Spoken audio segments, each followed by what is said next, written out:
Baik, perkenalkan nama saya Sherin Adistivana Sorong dengan NIM 19.100.166. Di sini saya akan berargumentasi mengenai komodifikasi tanah dan pembangunan NTT yang ada kaitannya dengan etika pembangunan. Sebelum saya berargumentasi, saya ingin membahas sedikit mengenai komodifikasi tanah dan pembangunan di NTT. Tanah yang awalnya milik masyarakat di NTT diperjualbelikan karena kepentingan pembangunan.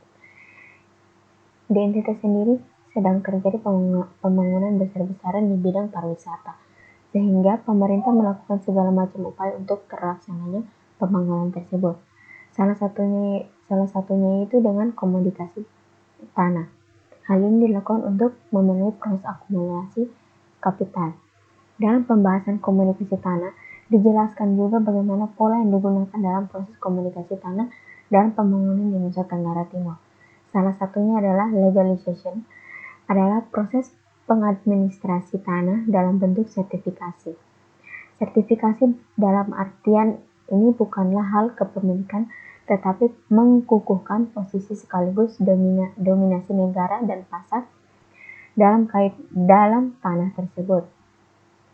Nah, berdasarkan pembahasan ini, saya berpendapat bahwa pembangunan baik di kota besar maupun kota kecil seperti NTT selalu memperebutkan yang namanya kepentingan, di mana kepentingan ini hanya milik orang-orang besar atau orang-orang yang mempunyai kekuasaan. Dalam hal ini, maka akan memicu penyalahgunaan kekuasaan.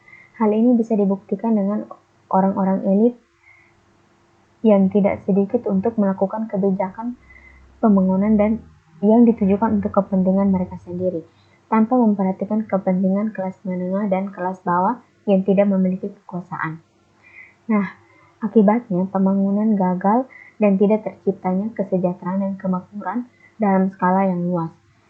Karena ketidakadilan dalam pembangunan ini, maka ada sekelompok orang yang diuntungkan, ada juga sekelompok orang yang dirugikan.